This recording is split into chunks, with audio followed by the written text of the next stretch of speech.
Warning! Bitag Line Primetime is a social media production that caters to mature audiences. It is a no-holds-barred expression of views and opinion of the investigative journalist and host Ben Tulfo, intended for Filipino viewers worldwide. Discussions may contain language and humor that may be inappropriate for some sensitive viewers. If you do not approve of the above, please do not watch our video. Should you wish to continue, we strongly advise that you proceed with caution. Viewers' maturity is advised. Umasa ho ang palasyo na tatanggapin ho ni Fidel V. Ramos, former president, na maging emissary ho sa China dito ho sa sinasabing sitwasyon na kung saan sabi nga ho natin, hindi ho nagtapos na porket pumabor ang desisyon ng United Nations Law of the Sea na tayo panalo na. Mga boss, umpisa pa lang ang trabaho. Ang trabahong ito ay nagsasabi pumabor sa atin, pero hindi sinasabi na yun hong United Nations Laws of the Seas would say, sa'yo na yan, gawin mo na ang gusto mo. Wow. Mga Pinoy sa ibaing dagat, makinig ho kayo. Ito yung sinasabing umpisa ng trabaho. Madaling makuha yung sinasabing simpatya ng mga ibang bansa sa atin na maliit na bansa na binubuli ng mga Chino. Hindi ko maintindihan. Sa bagay, bilog yung mata natin, hindi naman maliit, hindi makitid, kaya medyo malawak yung ating pag-iisip. Sabi nga nila, pag medyo singkit ang iyong mata, medyo marami ka rin nakikita. Ewan natin kung ano, baka pag may muta yan, ibang usapan. I'm not a racist! Get me? So please, I'm only saying this, having fun, the spirit of fun. But let me tell you this. Umpisa pa lang ho ng trabaho. Hindi ho nagtapos. Kasi wala ho sa poder ang implementasyon dito ho sa sinasabi ho natin United Nations Laws of the Sea. Wala hong kapangyarihan ho na i-implementa, ipatupad yung sinasabing pagpapabor sa atin. Iba ho yan eh. Makakanti ho ritong China. Ang China ho kasi, bigyan na ho natin sila ng kunting puwang kasi nagkahiyaan eh. Pag nagkahiyaan, wag na natin kantahin. Alam mo kung minsan, pag ang taong nadulas pinagtawanan mo, dalawang bagay, either siya makikitawa sa'yo. Nakita mo na, kung nakita mo yung taong sinampal sa muka, tapos nakita mo sinasampal, baka mamaya gulpihin ka nung tao. Nasaktan na nga eh. Parang sinampal ho sila sa mukha nila na yun ho, United Nations Laws of the Sea are saying, hey, Philippines has the right to it. Ngayon, kung gusto nyo galitin ng China, sige, kantihin nyo. May mga bobong, ewan ko, yung mga lokal na pamahalaan na inuudyok ko yung mga malit na mga fishermen natin na pwede naman mabuhay wag na kayong lumaot sa malayo. Ang gusto, ay sabi isang bobong mayor, boba, B-O-B-A,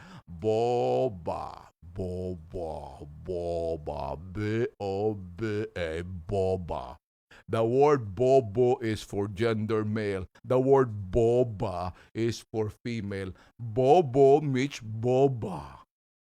You know what? Wag na nating udyukin ang mga kawawang mga mangingisda. Kaya ayun, tinaboy ng Chinese Coast Guard. Sa susunod, pag kayo minashinggan, steady lang kayo. Baka kayo magiging mitya ng kaguluhan. Yun lang ho gusto natin sabihin. Ngayon mga boss, umaasa ho tayo, kahit na ho tayo, na sana tanggapin ho ni former President Fidel V. Ramos ang pagiging emissary ho natin sa bansa ho natin punta sa China kasi umpisa pa lang ho ang negosasyon. Ngayon kung pumabor na sa atin, meron na ho tayong kumpiyansa at sapat na sinasabing kaalaman na sabihin sa kanila kung ano yung paghusga at pagpabor sa atin. Pero wag natin pagigit-gitan kasi kung tutuusin, mahaba-habang trabaho, mga bossing, mga cheap. Wag natin kantihin. Baka pag kinanti natin, baka mamaya masyinga nang abutin natin dyan.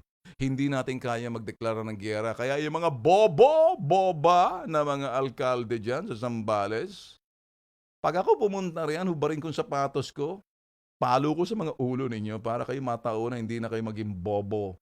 Masahol dyan, wala naman akong amoy kachicha. So alipong yung mismong sapatos ko, pasisinghot ko sa inyo, baka sakaling mabibigyan kayo ng kunting liwanag para naman mag-isip ng kayo ng konting talino man lang. Courtesy ng kuchichas.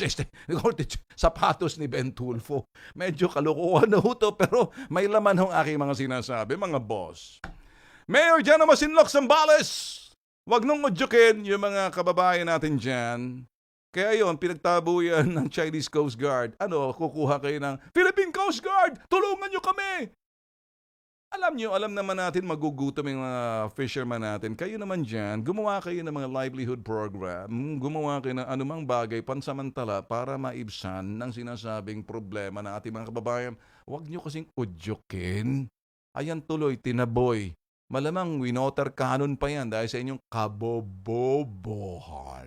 Bobo. Spell bobo. B-O-B-O, bobo. That is for male. Esper bobo, boba.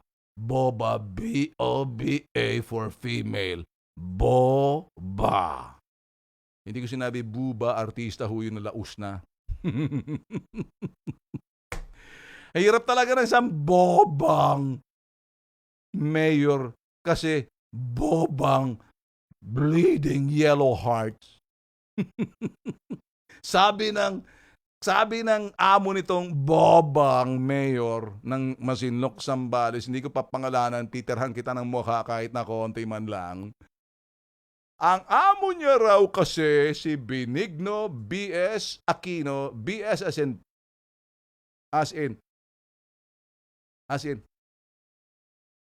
Benigno S.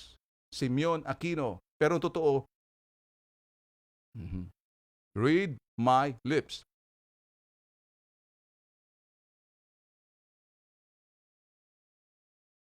Get it?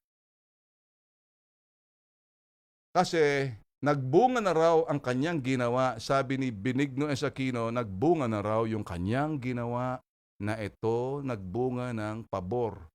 Makinig ka, Benigno S. Aquino, aka BS Noynoy Aquino. Nakinig ka. Hindi mo, trabaho mo yan. Huwag mong angkinin. Hinalal ka ng Pinoy, ng mga Pinoy para isagawa yung tamang trabaho. Huwag mong aangkinin. In short, sabi mo, kayo ang bot ko. Butbuting ko mukha mo eh.